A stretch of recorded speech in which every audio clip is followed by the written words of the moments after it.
สบายดีเอาเนาะนี่ก็เป็นห้องของข้าพเจ้าเองเนาะดีใจหลายเนาะที่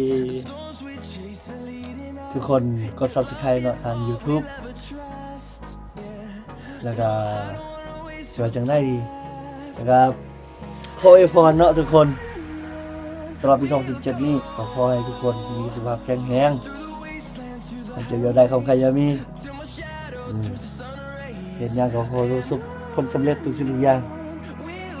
ที่อัดคลิปมามื้อนี้เนาะจุดประสงค์ก็ยังมาสบายดีกับทุกคนที่ได้ติดตามเจ้าอยู่ใน YouTube ข้าพเจ้าก็สัญญาเนาะมารอบนี้ก็สิพยายามเอาสิ่งที่ดีๆสิ่งที่มีสาระมาให้ทุกคนได้รับชมแล้วก็ในการส่งท้ายปีเก่าต้อนรับปีใหม่นี้เนาะมื้ออื่นจะมีมุนปลดปีแบบภาษากะหมู่เป็นมือเด้อตอนรับเป็นการปลดปีอยู่ที่โรงเรียนของข้าพเจ้าเองเนาะซึ่งในโรงเรียนมาจากโรงเรียนวิทยาลัยสันลาเนาะอยู่เวียดนามเรื่องส่วนพ่อกะหมู่เฮาก็จะได้จัดงานอยู่นี่เนาะมื้ออื่นแล้วเป็นอะไรเขาจะเอาเจ้าก็จีนำเอาบรรยากาศในบุญเรือหรือว่าบุญปลดปีนั้นเอามาฝากทุกคน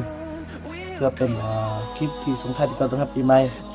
แล้วก็ปีใหม่ที่จะมานี่เนาะแล้วได้ก็อยากให้ช่วยกันติดตามมาไล่ๆเนาะส่วนข้าพเจ้าก็จะมีกำลังใจตัดคลิปแล้วก็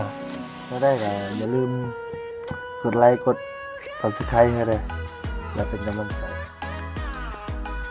เข้าใจเลยบาย